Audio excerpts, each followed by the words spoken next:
We have to respect women, Bakugo! No!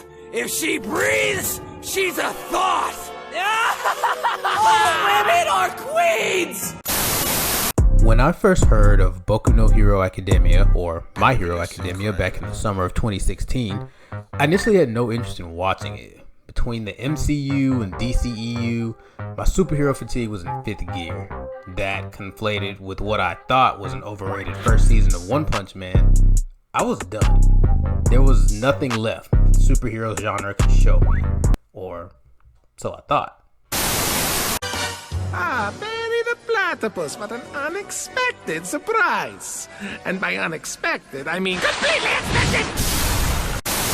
So we jump cut to early 2017, and a friend of mine would not stop talking about this show. Tried to ignore him the best I could, but bro would not shut up. It wasn't just him. I don't know if you guys remember, but the My Hero hype back in 2016 through about 2018-ish was impossible to avoid. We're talking close to Attack on Titan 2013 levels of everywhere. People who had never watched anime a day in their lives were asking me if I had watched this show. And I got sick of saying no. As the resident anime aficionado of most of my social groups, no wasn't something I was particularly used to saying, especially when the show was so popular. So I did the one thing I'd been trying not to do since high school. I caved to peer pressure. You remember how I gave my power to you? What I said that day? Eat this! No, not that part.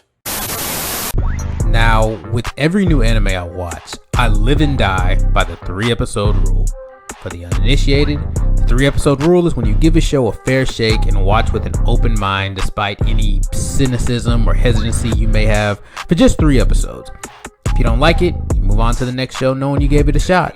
There's way too much anime out there for anyone to force themselves to sit through a 13-episode season of a show they don't vibe with. But let me tell y'all, I completely forgot about that rule by the end of episode 2. I was on board. This show firmly had its hooks in me and would not let go. At least not for another few seasons, but we'll get there.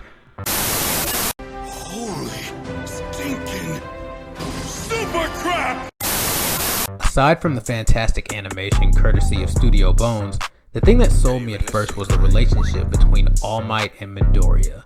I'm a sucker for a pessimistic old mentor telling a younger aspiring protag that he'll never make it, only to change their mind after seeing said protag's convictions and bravery on full display. We've seen that trope more than a few times, but My Hero seems to do it right. It seems more refined. My Hero does tropes right. Not only that, it arguably does them better, and that sentiment will go on to echo throughout the series. Hello? I got a pizza delivery here.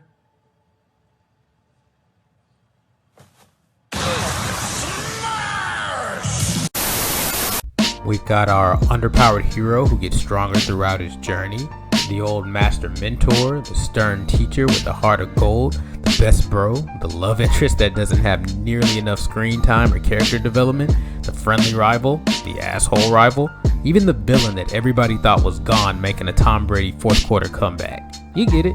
And the story itself isn't that complicated. It's one of the things I really like about the show. The same Madoka Magica Rebellion. A story doesn't need to be convoluted to be good, and My Hero uses simplicity to its full advantage. I want to see my little boy. Here he comes. How many times have we seen a story go completely off the rails by trying to do too much? How many times have we seen a story lose an audience because it's trying to be smarter than what it actually is? Don't get me wrong, escalation is definitely a thing narratively speaking, but I don't think My Hero ever falls into the trap of doing the most. And I mean, sure, with Stain we touch on the implications of living in a capitalist society where heroism has been monetized and commodified. We take a sneak peek at the subtleties and nuances of a broken home with Endeavor and the Todorokis. And even a little later on down the line, we see a helpless child Shigaraki being ignored by a society over-reliant on heroes to solve all their problems. But those are concepts I feel even a second grader could grasp. That's part of the reason this show appeals to kids, teenagers, and adults. It keeps things just complicated enough to intrigue the audience without completely alienating them. Not every show can walk that line. Aesthetically, this colorful and vibrant show is a spectacle to look at, especially when the Sakuga kicks in. I hear people complain non-stop about the color grading or lack thereof in other superhero properties, and My Hero uses the medium of anime to its full potential in order to garner visual appeal. Even if you don't care about what's going on in terms of story, this show is so pretty to look at. I don't know the first thing about color theory, but there's definitely something to the artist's use of simple, primary colors syncing up with the visuals of the logo and All Might's various costumes.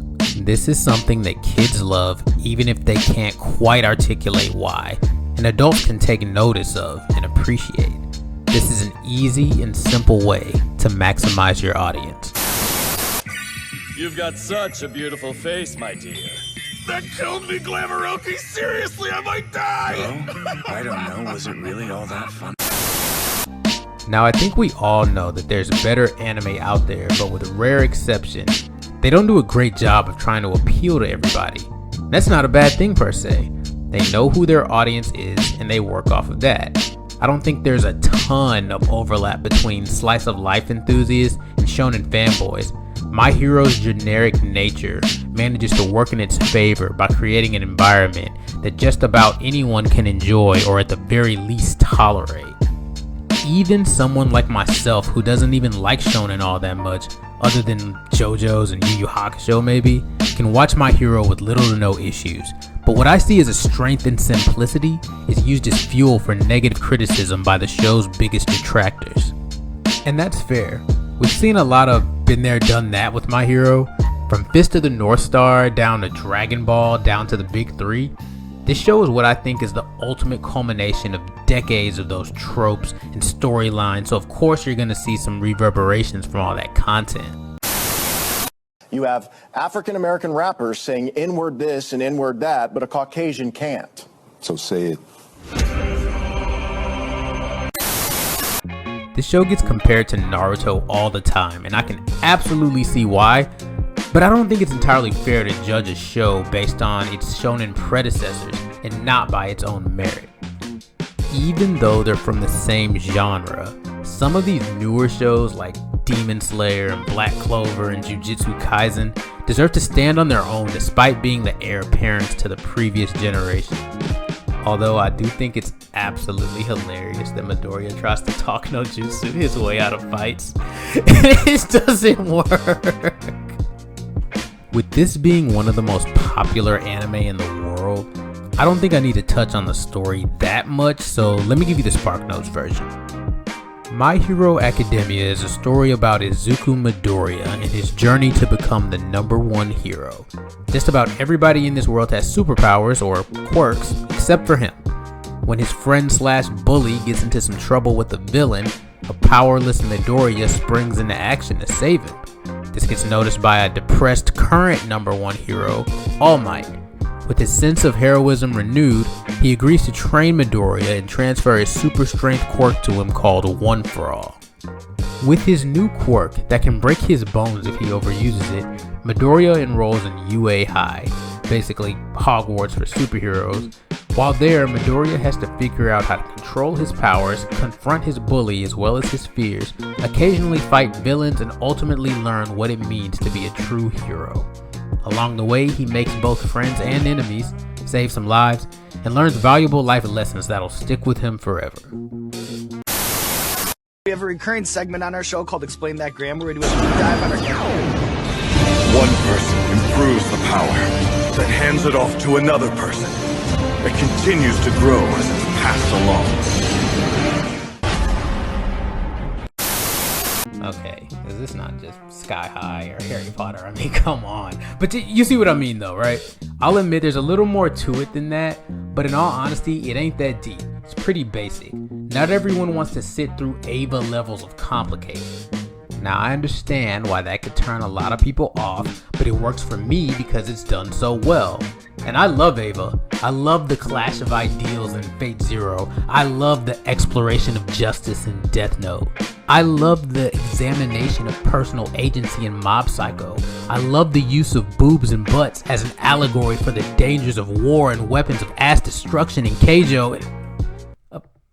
What the hell are we talking about?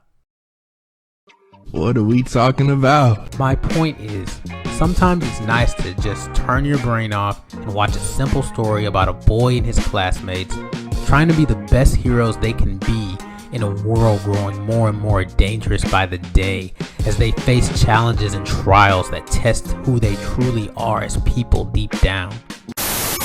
Guys, I'm sorry for all the trouble I caused! No sweat, Deku. Thanks for your hard work. All he did was vacuum. I used to watch this show week to week, but I think somewhere around the festival arc, I switched to a binge approach. The quality of the show, in my humble opinion, has dipped ever so slightly, especially in how it presents the story. If you're a manga reader like myself, this can be incredibly frustrating, watching things play out a little differently in the anime. They definitely fumbled the My Villain Academia bag. Arguably the best arc in the manga sort of fell by the wayside in the anime. I would have been driven crazy watching this show week to week, so I'm glad I binged it. Still worth watching. I'm just hoping that they can right some wrongs and turn this thing around for season 6 before some people jump ship and just stop watching altogether.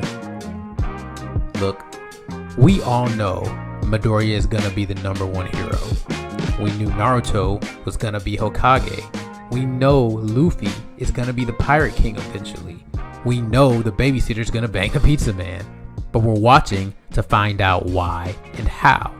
The intrigue lies in the why and how. As the old saying goes, life's a journey, not a destination. And for me, and a whole lot of other people, watching these kids trying and failing over and over again to reach their goals is a journey worth taking because for better or worse, we can relate. We, the audience, can see ourselves in these characters because we are these characters. We've been the teacher's pet. We've been the insecure bully, the disillusioned mentor, the worried mother, the flawed prodigy, the flustered love interest. We've been the antagonist of someone else's story. And if that's the case, then it stands to reason that you are the protagonist of your own story. Some people call that main character syndrome, but it doesn't stop it from being true. And with My Hero Academia's narrative being so uncomplicated, we can all transpose ourselves onto these characters and eventually into the story itself. Thank you guys so much for watching. This took way longer than it should have, but I'm glad it's finally done. It's out. The best thing you guys can do to help me is subscribe, comment, like and share, hit the notification bell, follow me on Instagram and Twitter, all the YouTube things. We know how it works at this point. Hopefully sooner than later, the next video will be out. I'm already done scripting. I just need to record and edit.